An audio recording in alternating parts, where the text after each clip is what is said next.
Hello everyone. Good afternoon. Please, can we confirm we can hear me?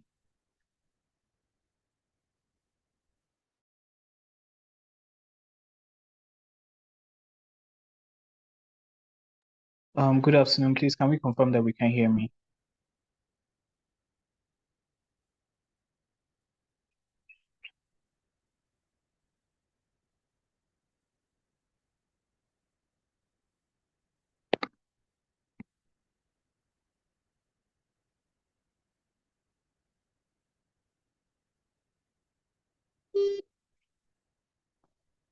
Hello. Good afternoon. Please, can we all hear me? Can we hear me?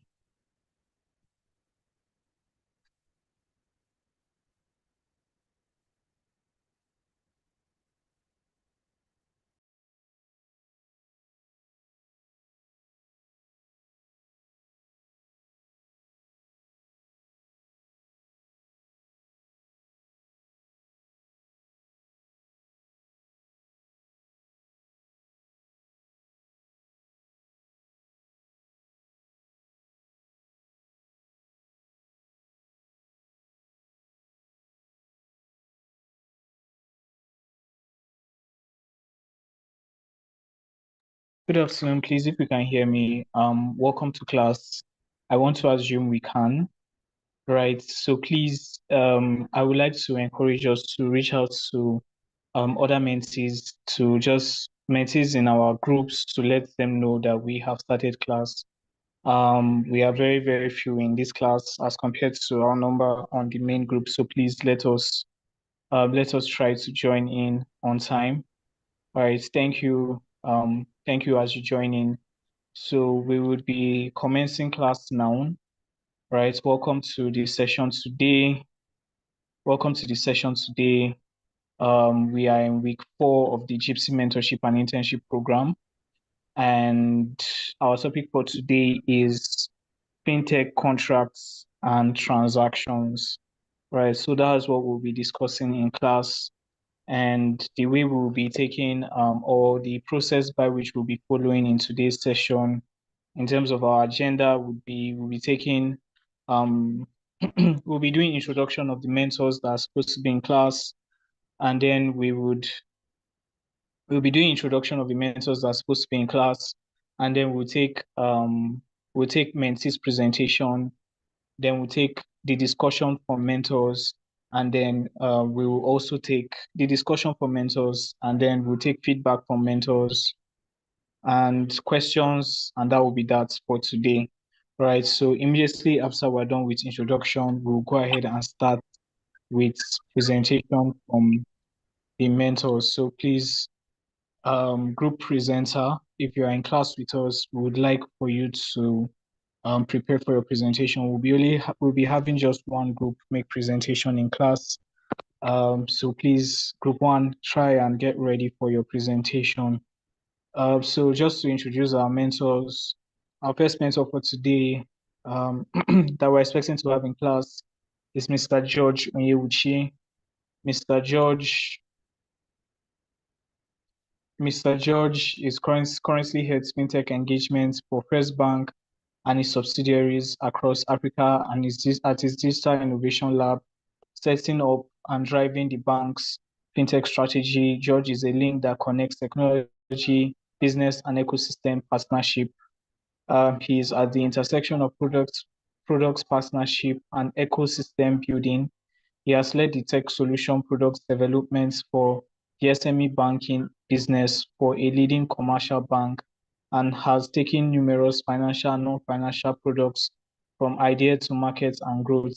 He has led digital transformation in the client engagement process for a leading commercial bank, including one of Nigeria's banking industry's first end-to-end account opening for corporate accounts and SME digital lending.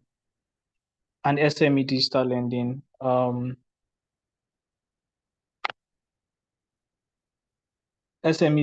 lending. His team has won numerous awards for powering growth of SMEs. He also provides advisory for Cryptos Africa towards developing blockchain infrastructure and building the operating system for Africa's businesses on the blockchain, and holds knowledge sessions on blockchain application to various new industries within the African context. So um, Mr. George will be our first mentor, and our second mentor for today would be Mr. Max Ikombe. Mr. Max Ikombe is the founder / principal of Everlaw Associates. He works extensively in the field of arbitration, ICT technology, law, and intellectual property. Max is a facilitator on the annual information technology and the law course of the Nigerian Institute of Advanced Legal Studies since 2016. He has trained in advanced intellectual property law courses at the World Intellectual Property Organization Academy. He is an accredited agent at the Nigerian Trademark and Patent Registry and has conducted IP registration there since 2010. All right, so those will be our mentors for today. We will be taking, like I said, we'll be taking presentations from the mentees as we start the session. So please, we would like to have presentation from group one.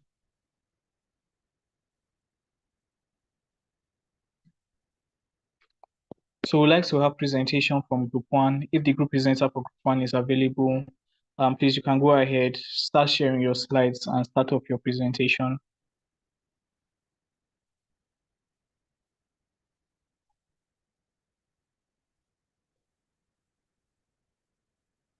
Do we have the presenter for group one?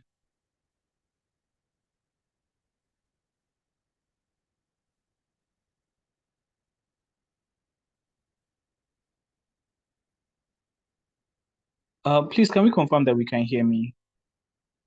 I'm not getting feedback from the class, so I'm a bit concerned. Okay. Please, can we have our group presenter come up and make presentation? If the group presenter is not available, one of the backup presenter.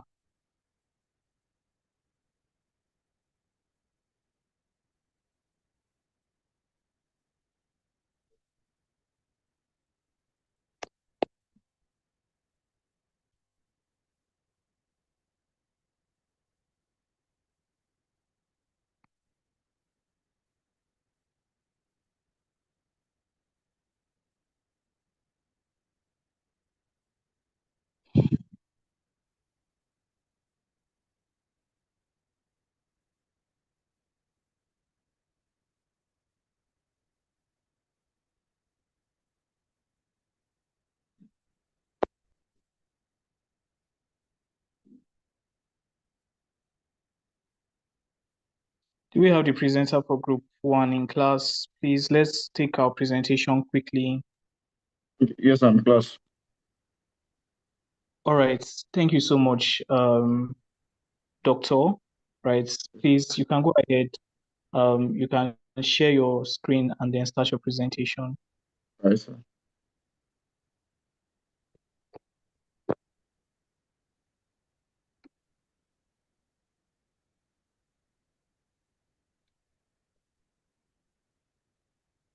It's just a few minutes.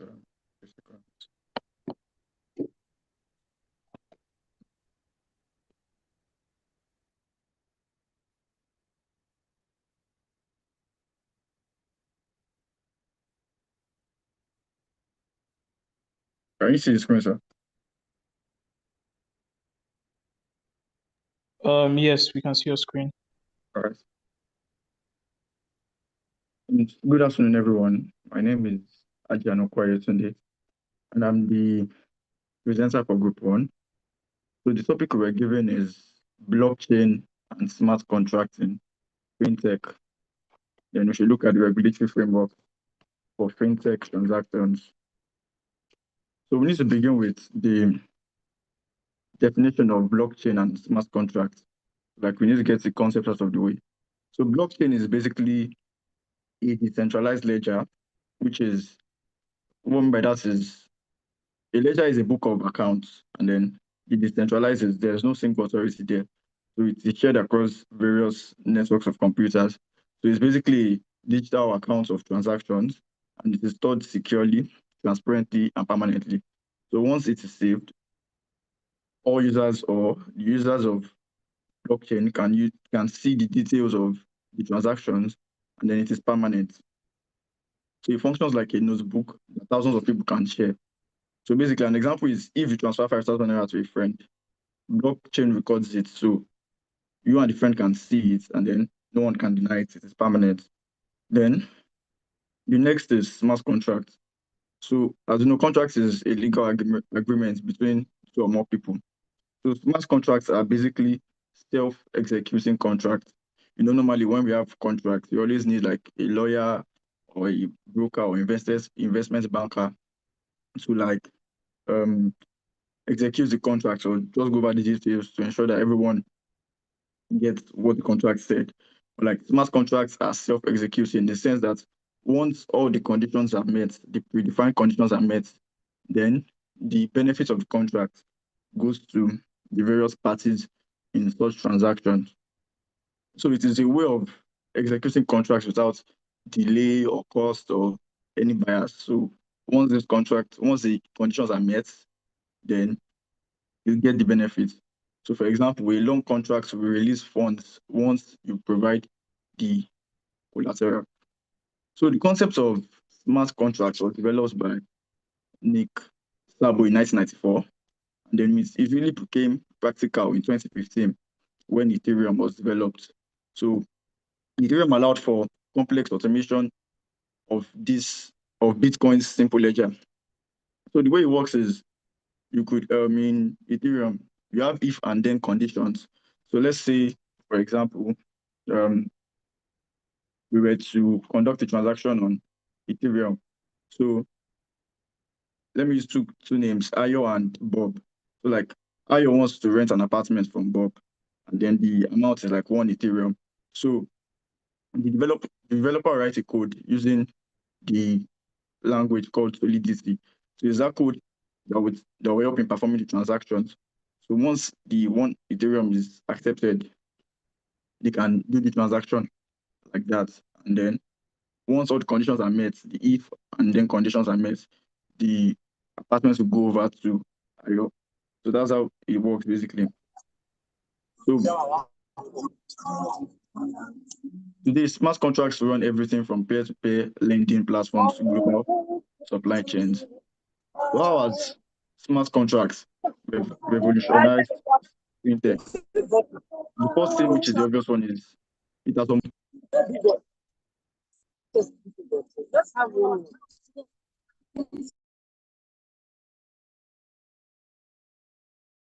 Sorry, please, you can unmute. Sorry, your mic is muted. I had to unmute you. I thought you were the one that was speaking. Sorry about that. all right, sir. And do you know like how many seconds ago was I stopped? So I can know where to bring the Uh, information. just 3 seconds. All right. So let me start with, so how does smart contracts, how has it revolutionized FinTech? So the first one is automated transactions, right? So because of smart contracts now, we have transactions that are automated. So you don't need all these middlemen, brokers or investment bankers. So it has eliminated that. Then also it has provided transparency because all the terms of transactions are visible in blockchain. And then it operates continuously, 24/7. Now the way, because it is decentralized, right? There's no single point of failure, which means if one node fails or if one particular pass fails, then there's a downtime. With blockchain, it is shared across various systems. So if even one node is down, then others continue working. That's how blockchain is built. So it operates 24/7. And then it is faster, cheaper, and more reliable than other financial services. So I'll move to the application of blockchain in fintech. I'll give examples. So the first one we have is decentralized finance, using lending and borrowing as an example. So for example, if you look at the traditional way of borrowing, you have to go to the bank to fill in paperwork and then like, tell them this is the collateral so you can get a sum of money. And then the bank is like the old central authority for the transaction. But with blockchain technologies and with like apps like Compound, you could do this digitally. And then once you provide the collateral, you get the loan. And then once you provide the money back with the interest, you get your collateral back. So it has decentralized finance is a form of application of smart contracts in fintech. Another one is escrow services. So escrow is like when a third party owes money for two parties. So these smart contracts have helped in filling that role digitally. So you can just have a particular app that would, or a particular blockchain app that will hold the money, and then once conditions are met, the money will be released to the party as according to the agreement. Another one is recurring payments, so like salaries and maybe repayments of loans. So anything that just has to do with okay, pay this money on this particular date. Smart contracts have helped, and that's the form of application in financial technology. So what are the challenges faced by blockchain? The first one is the risk of hackers, right? And just with any in technology, once it comes to code, there's always the minute chance of it being hacked. So, for example, in 2016, um, that was hacked. Yes, in 2016, there was like a loss of $15 million. So there's always this sense of okay, this code might be hacked. Then second one is legal uncertainty and regulatory framework uncertainty. And this is majorly with cross-border transactions, particularly in third world countries and maybe regions that don't have a unified framework for this thing. So that there's uncertainty in can this type of transaction be allowed, and if there's like if there's a problem or there's an issue, which jurisdiction are we going to use? How do we address the issue in court and all of that? So there's problem of that one. The another problem is the finality. So now the finality is sometimes an advantage, but at the same time, it can be a problem. For example, when you want to transfer money to someone or conduct a transaction with someone, and like there's a mistake there, you cannot correct it. So it is permanent. So like even if you're meant to do something else and you did it on that person, it is final. So like the finality of blockchain and smart contracts can be a problem. Another one is the scalability and high transaction fees. When you have deals that involve a lot of money, the network can struggle with that. So that's another challenge. But it also has its benefits, like I've said. For example, automation, transparency, security, speed, provision of financial services. So, what is the regulatory landscape in Nigeria? So in Nigeria, the lead or the leading commissions are SEC, that's Securities and Exchange Commission, and then CBN to regulate the application of blockchain and smart contracts in Nigeria. Then the data privacy also is dealt by NDPC, while consumer protection is dealt by FCC, PT. And then in terms of licensing, in terms of fintech firms, they also have regulations that they must comply to, from licensing to KYC requirements, and then also data protection frameworks like NDPA. So they have things that they must apply to. Then looking outside of Nigeria, the global jurisdiction, Switzerland has clear laws that encourage blockchain innovation. European Union too has developed a unified approach through the markets in crypto assets regulation to create legal certainty for digital assets and smart contracts. So, but with the rise of smart contracts, there are questions that are still left unanswered or are still not certain. For example, if a contract is executed incorrectly or is exploited, whose responsibility is it? Is it the programmer? Is it the platform? Or is it the user? So there are still loopholes or gaps in terms of that. And like I mentioned earlier, so cross-border use also complicates matters. Once we have transactions involving people from different countries or different continents, how do we regulate it? And then which jurisdiction should we use if something goes wrong? And also, regulators debate whether the code is law, whether human oversight must always prevail until clearer frameworks emerge. So with the rise of smart contracts, we still have challenges that need to be addressed. But overall, we can see the rise of blockchain and smart contracts has been a beneficial development to the world at large. Thank you. All right. Thank you very much, Doctor, for your presentation and for presenting on behalf of your group. Well done to you and to your team for putting it together. Thank you, sir. So we have Mr. George with us in class. Thank you so much, Mr. George, for joining. We are happy to have you in this session. So what we are going to do, or the trajectory of class, is we're just going to take the mentors discussion. We'll take questions, we'll take pictures, and that will be that. Right. So we will not waste any time. We'll give Mr. George till about 30 minutes to 40 minutes, right, to make his discourse, and then from there we'll just take questions and call it a day. So our topic once again is fintech contracts and transactions. Thank you, Mr. George, for joining in. We would just like to give you the floor for you to share with us what are your thoughts on fintech contracts and transactions.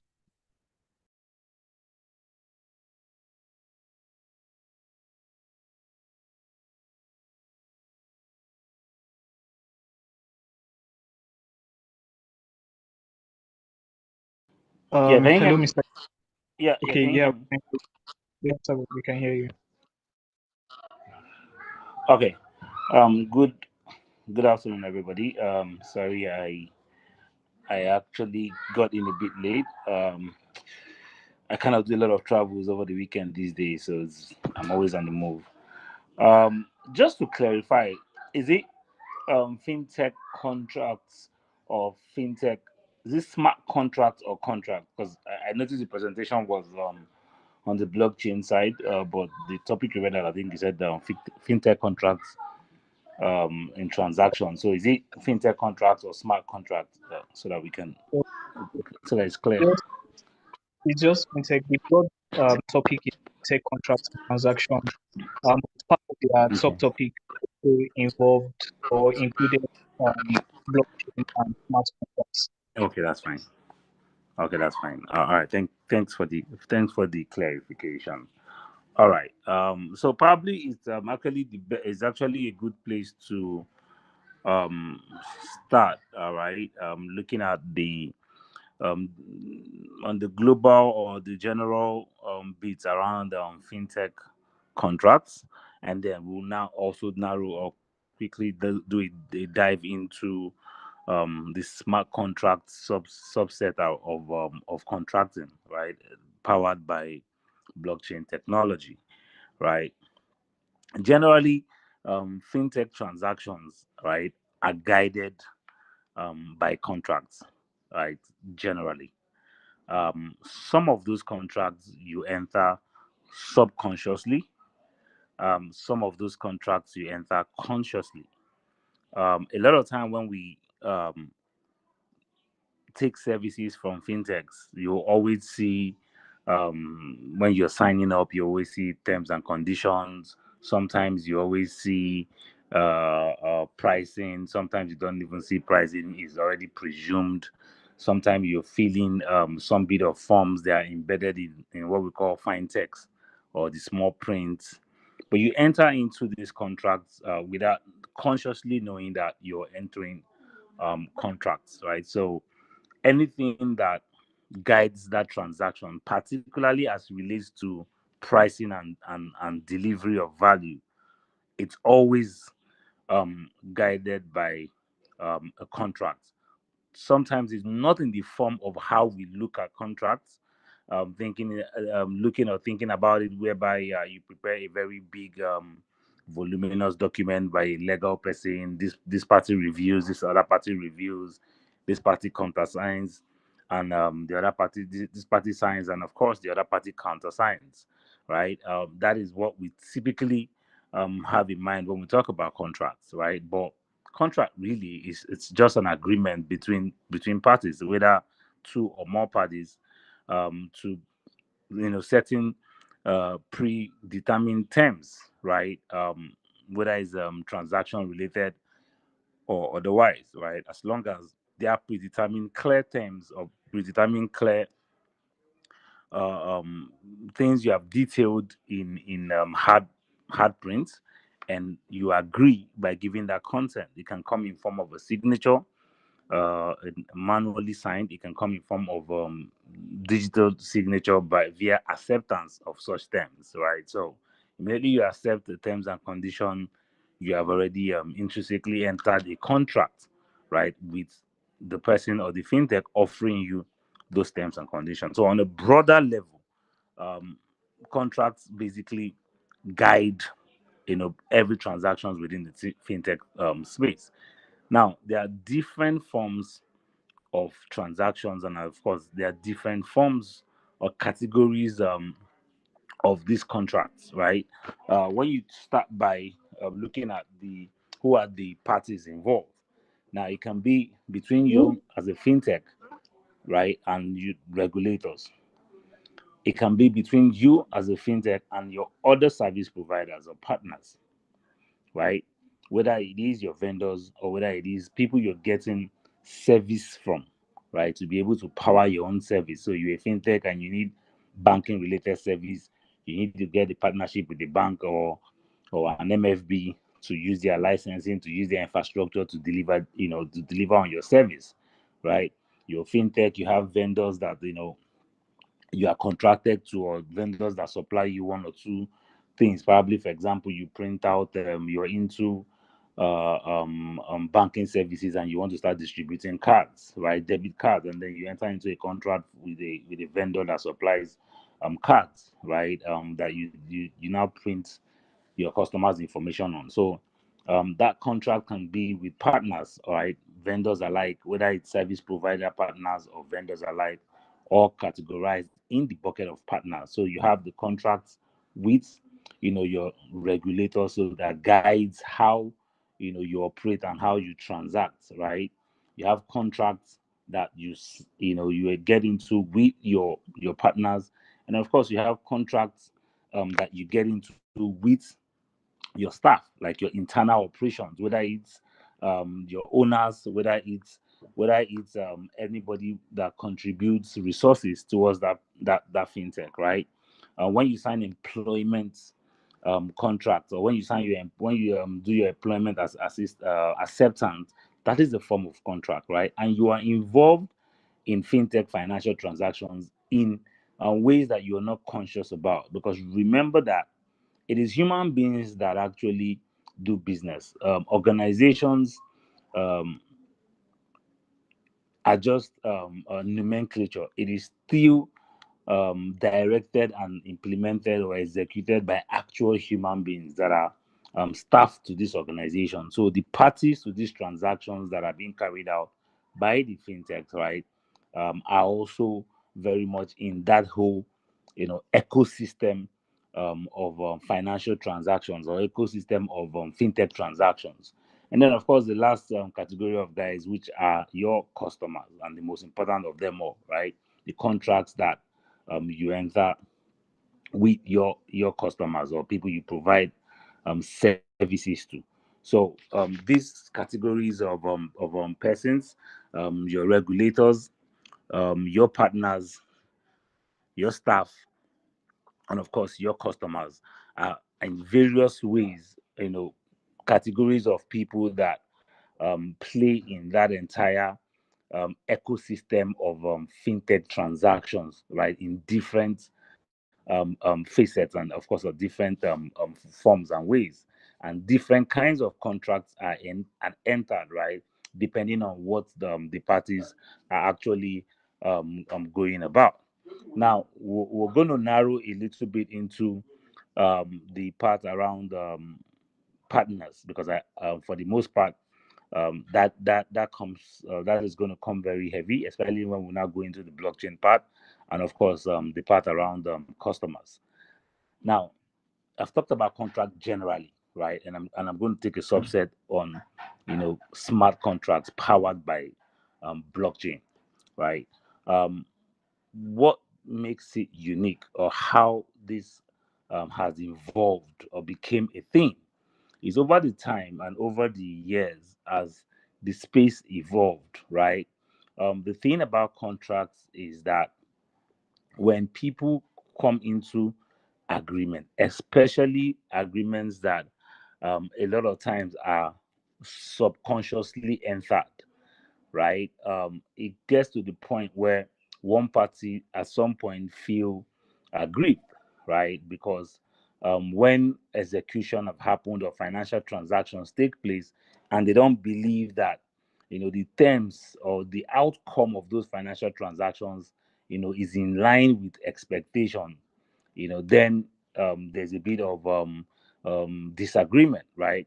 And when there's a bit of disagreement and one party now comes into the fact that, hey, but that is what we agreed, that is what we were given, and then on the customer side, you now get things like, I did not know, or I'm not aware, and then the fintech goes and brings, the long, 50 pages terms and conditions that you have scrolled and clicked on accept, right? And then or you are a fintech and you've entered into those partnerships because you need those partners, right? They give you a bunch of documents that you hardly even go through, because you really have no choice but to sign those documents anyways. You want to start doing lending, for example, you want to start doing banking related services, and you get into a partnership with a microfinance bank, for example, or bank generally, right? They tell you that, okay, before we can partner with you, these are the agreements, or these are the things you need to sign.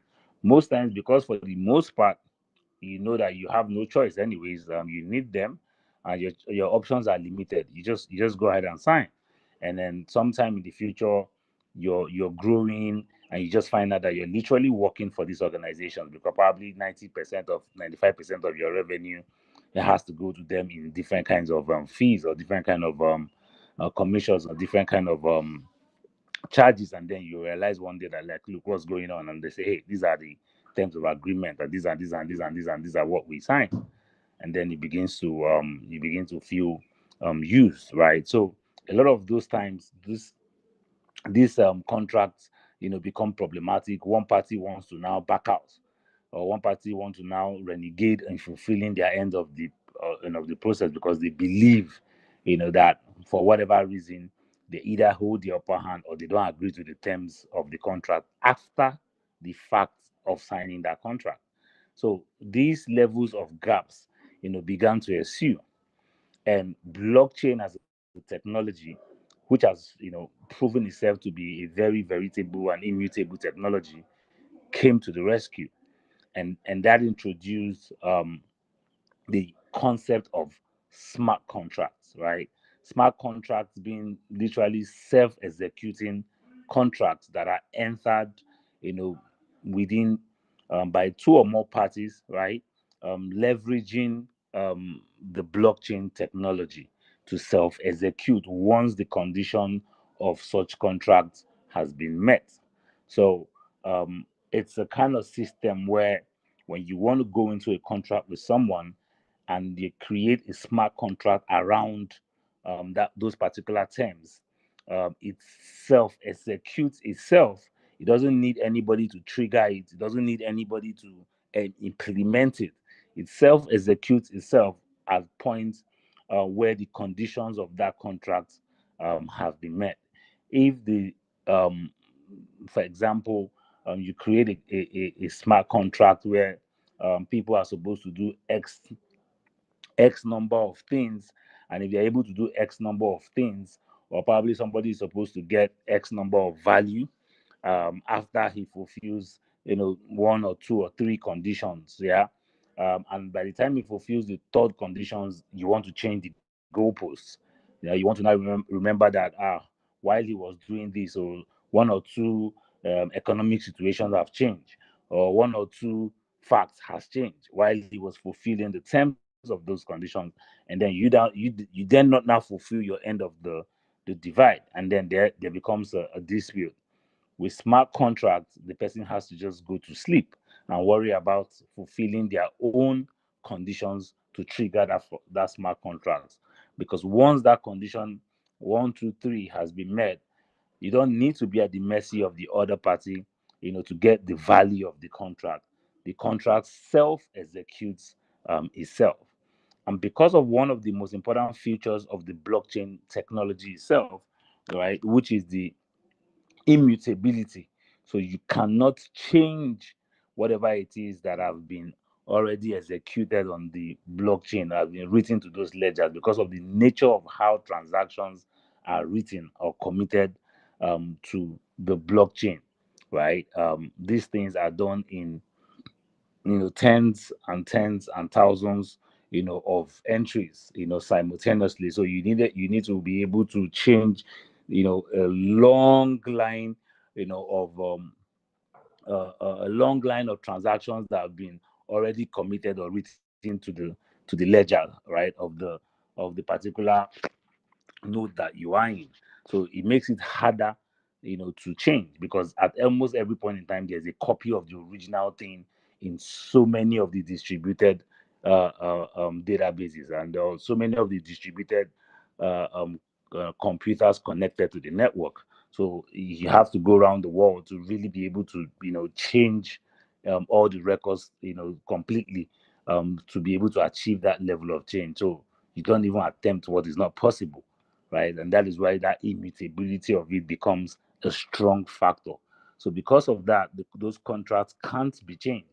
You can only write another contract, another smart contract, to override the initial smart contract that you have done. So you can only use another contract, to replace the existing contract. You can't change an existing contract. Once you create that smart contract, it is going to be that contract for life until you execute or create another contract that will literally um, take that initial or kill that initial contract, because it now overrides the initial contract. And of course, you can't do that without also the same parties that were in the initial contract. So with smart contracts, nobody is waiting for anybody to do anything, right?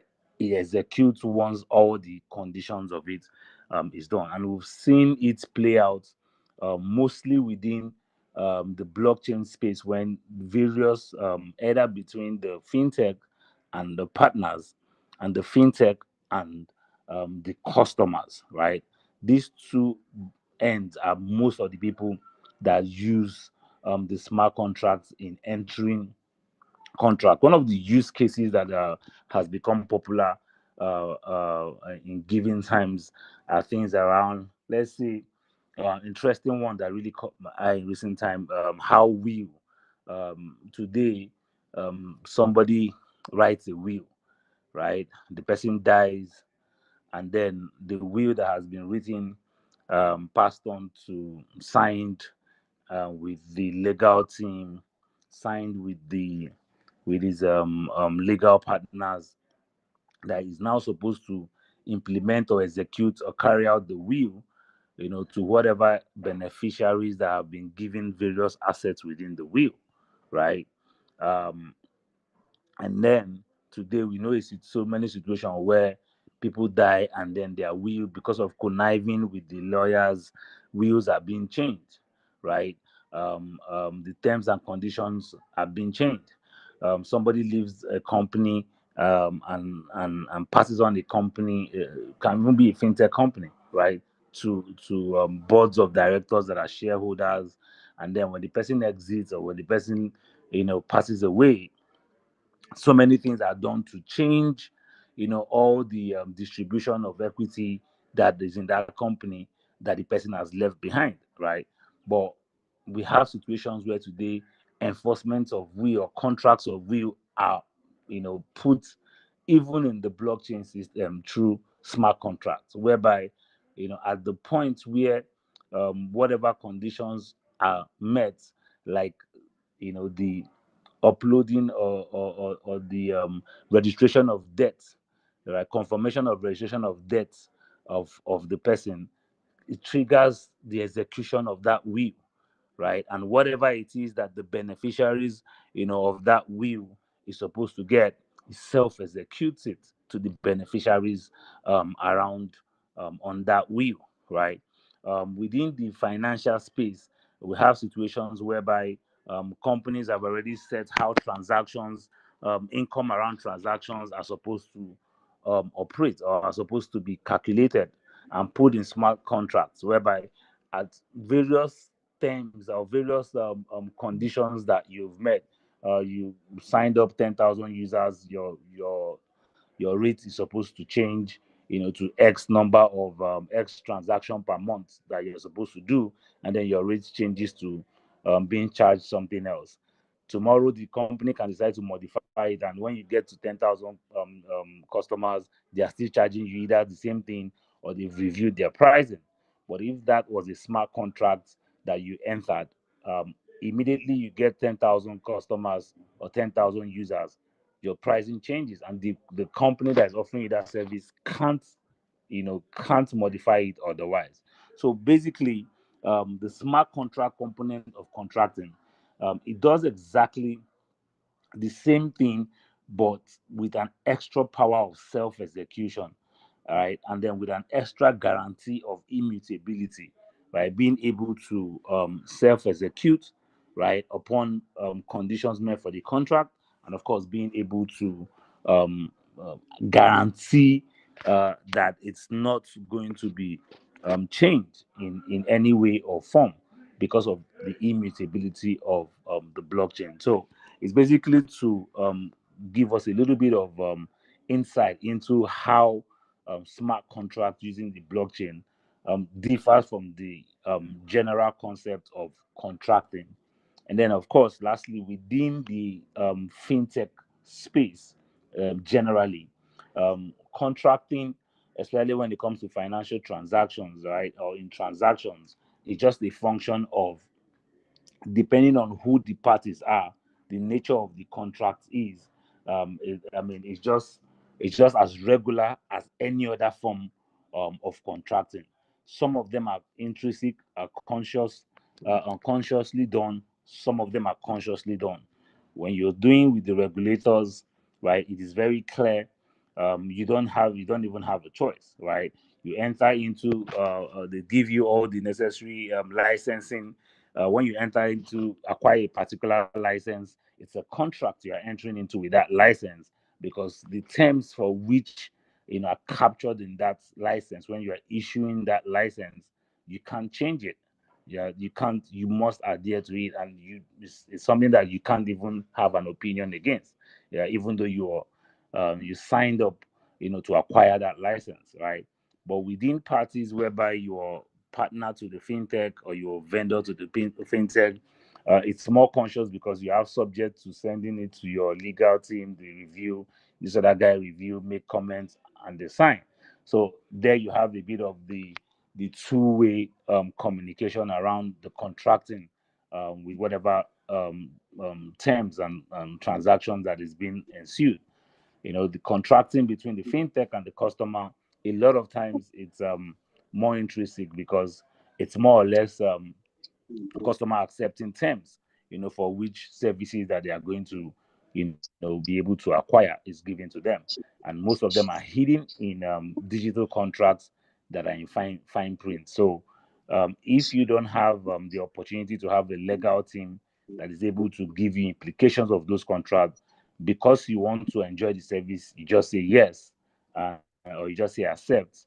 Of course, you know that you've entered or subconsciously entered a contract with the organization that is about rendering you that value or that financial transaction that you want to do, right? So it's just to give us a general, just to give us some highlight around basically the nature or the facets of contracting within transactions done by fintech, and of course, just touch a little bit on smart contracts, right, and how they really vary, right, from general contracting within the fintech space, right?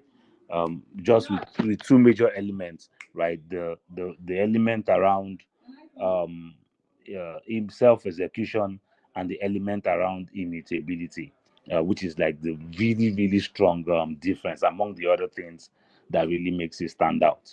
I'm a bit pressed for time today, so I think I just wanted to be able to give this high level overview around the subject matter. So, I mean, we can take it deeper with any particular questions that the class might have. and good work to the team that presented. I think I caught a little bit of it, especially going through what they presented on the having the divide on the blockchain side of things, especially when it comes to smart contracting and some of the other elements of it that was captured on that presentation. Well done to the team. I think that they did some good researching and good educating generally around blockchain and around smart contracts, at least at an introductory level. But just thought to put a little bit more layman's clarity without being too technical about it. Yeah, thank you. All right. Thank you so much, Mr. George, for your thoughts that you have shared in class today. So please, we'll be taking questions quickly. All right. If we have questions for Mr. George, we'll be doing that right about now. Please kindly do well to raise your hand or send your questions in the chat box if you have any for Mr. George.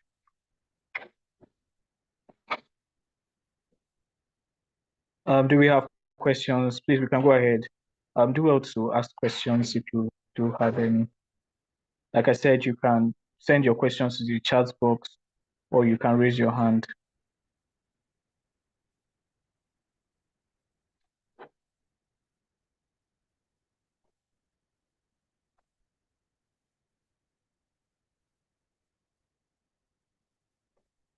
Okay. I think there's a question from Deborah. There's a question from Deborah, and she's asking, please, are cookies also terms and conditions?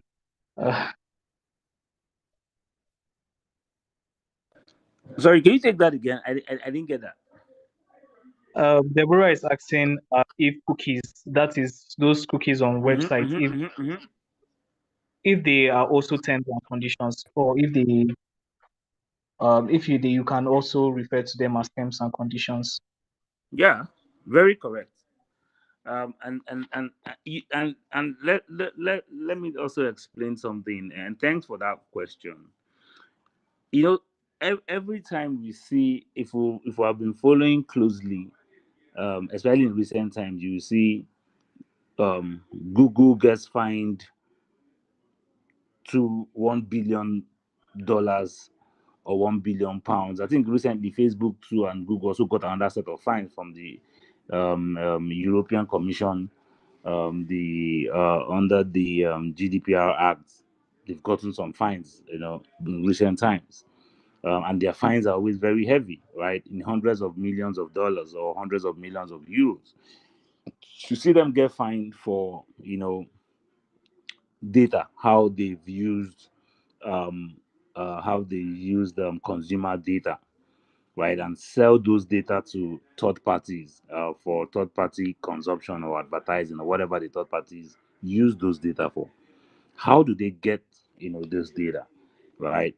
When you accept those cookies are tools that are used to track your information and activities on any website you visit, right? You basically, because you have no choice most of the time, which is what I talk about intrinsic, contract that you accept, because you have no choice, because of course you want to be able to visit or use an information on a website, and they tell you to accept cookies. You click accept, of course, because you want to visit the website. But what you never do is check out information about the cookies, right? What information is the cookies tracking, collecting? What is it tracking? What are my activities is it tracking?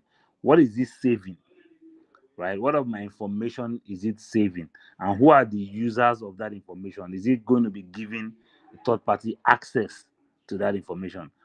Almost nobody, right? If maybe not, if up to 0.5% of the entire users in the world ever check details of any cookies when you go to a website. You just click accept cookies, really. But what you're really telling the website is, I agree. You have signed a contract with you to spy on me while I'm using your platform. That's basically what you have told the guy, right? So because of that, sometimes when they collect those information or data, they don't just use it by themselves. They allow third-party access that needs those data to probably maybe target, advertising better, target you better for transaction, know the kind of people that, they need to be able to reach out to sell their services. Then they go beyond, what they are supposed to use the data for. Not, the law doesn't allow them to resell consumer data without a clear consent from the consumer, but they can collect that data when you give them the contract to do, right? Some of them also go as far as putting that agreement to resell your data. So it's always a big challenge for the regulators to now try to, do auditing to know, okay, who are the guys, whose data did you sell, and are they all part of the people that consented to you selling their data, or have you also joined people that did not agree for you to sell their data? Have you also added those ones too to the list of the data that you sold to the third party? And then they now start doing those investigations, and then when they find that out, they find them, right? But sometimes they actually put it in that place that they are going to sell your data to the third party. So when you accept cookies, you literally don't know the terms and conditions of the cookies that you're accepting, but you accept them anyways. So that is what those cookies do. They are there to collect your data. They are there to track your activities on those websites, for whatever wonderful thing they tell you they are using the cookie for. But it's all, long and short.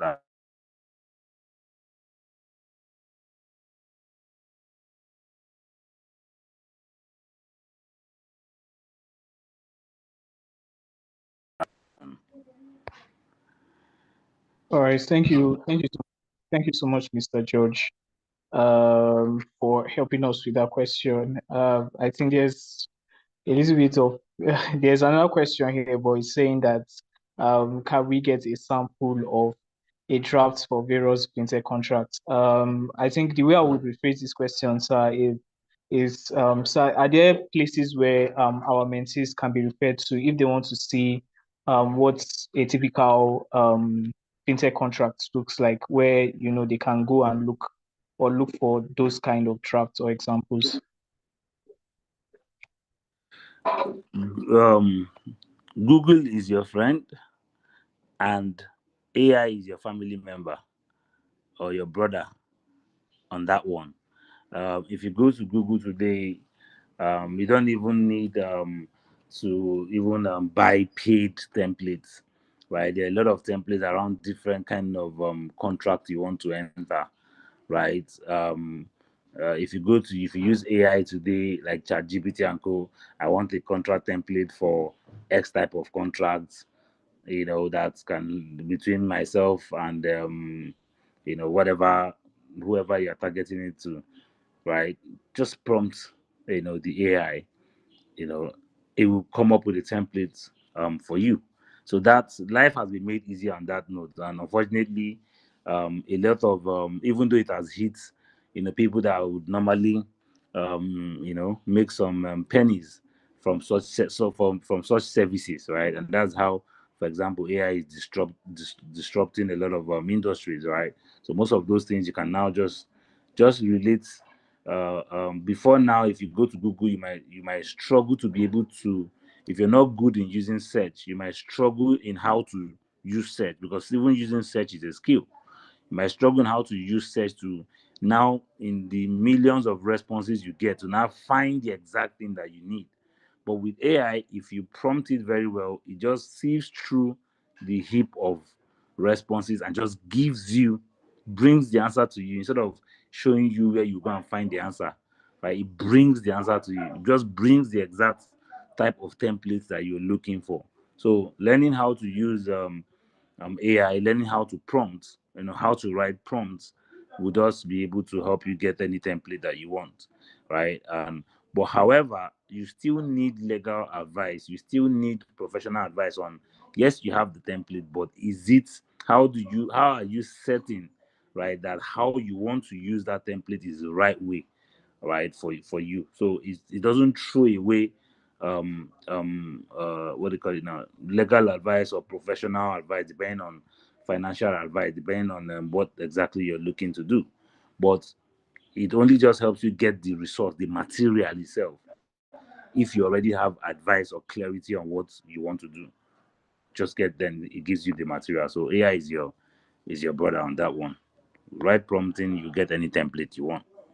And ChatGPT is a very simple AI to use among the rest of all the other ones out there. Thank you very much, Mr. George. There's still another question. Well, still related to the cookies question. Peace is asking, what's your opinion? Okay, what's your opinion about those services, about those who need these website services but do not necessarily want to enter into a contract with them? And how does one rescind contracts already entered into unconsciously? Because it seems as if almost every website have it.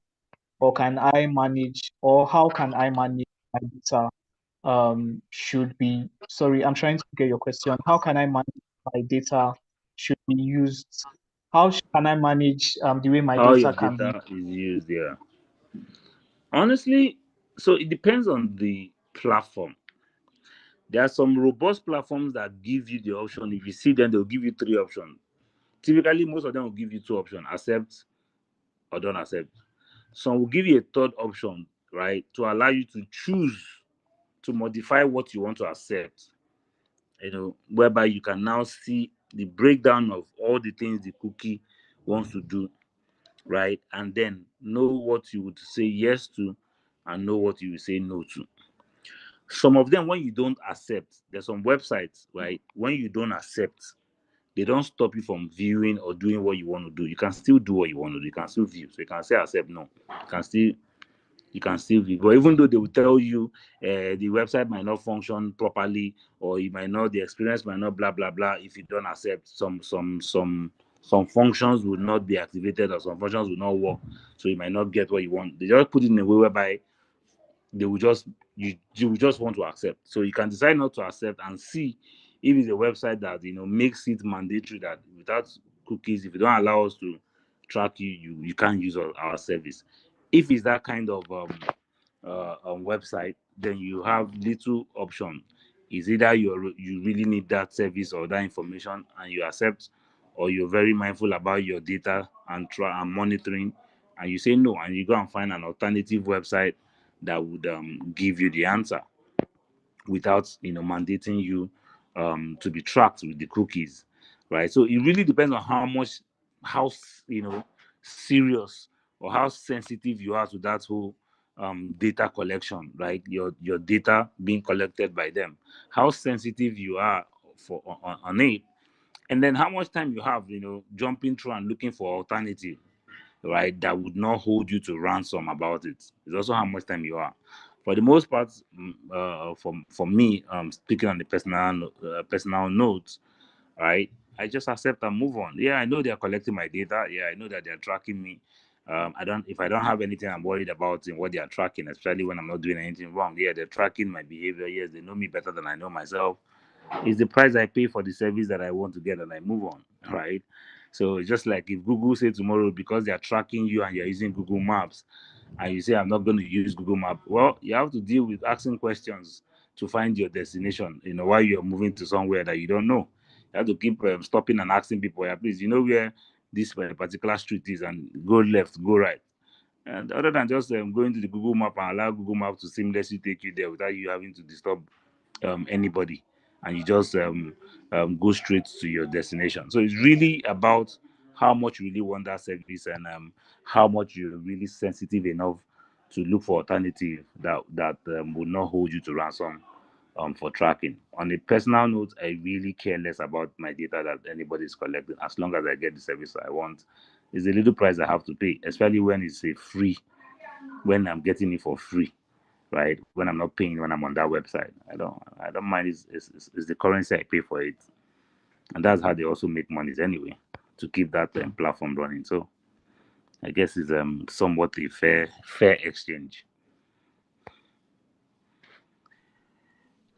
All right, thank you so much, Mr. George, for your time and your shared knowledge in class. For the mentees, thank you for being in today's session. I think it's safe to say that, we have done quite well with today's class. So please, I would just want us, before we go, to kindly turn on our videos quickly so that we can take our pictures. We can take our pictures quickly and then we can call it a day. For the mentees, please take on your pictures. Thank you, Princess. Can we have more people turn on their videos so that we can take our pictures? I have my pictures turned in on my other device, so yeah.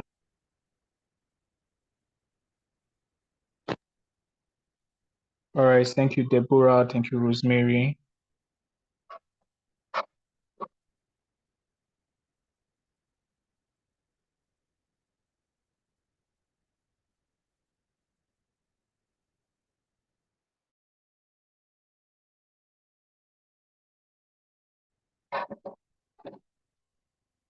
Okay, my network is a bit shaky, sorry. All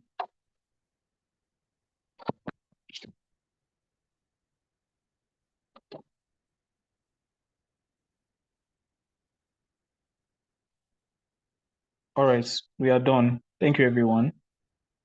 We are done. Thank you so much. We have come to the end of today's session. Please do well to fill in your attendance, right? For the FinTech industry, or for this FinTech class, we have one more session to go, right? And then subsequently, we'll be having other sessions, but for FinTech itself, we have one more section to go. Please, let's do well to ensure that we are always available in class. Classes are very important, and it is very necessary that you are always here attending and also learning from what is being shared. Thank you so much, Mr. George, for squeezing out time out of your very, very busy schedule to, come and still um, just inform us on the various aspects of fintech. We are really, really grateful to the mentees. See you all next week. Please look out for the tags that will be sent to your group, and let's try our possible best to ensure that we are on top of our business as it relates to presentation. Right. Thank you once again, and please do all have or enjoy the rest of your day. Thank you. Bye bye.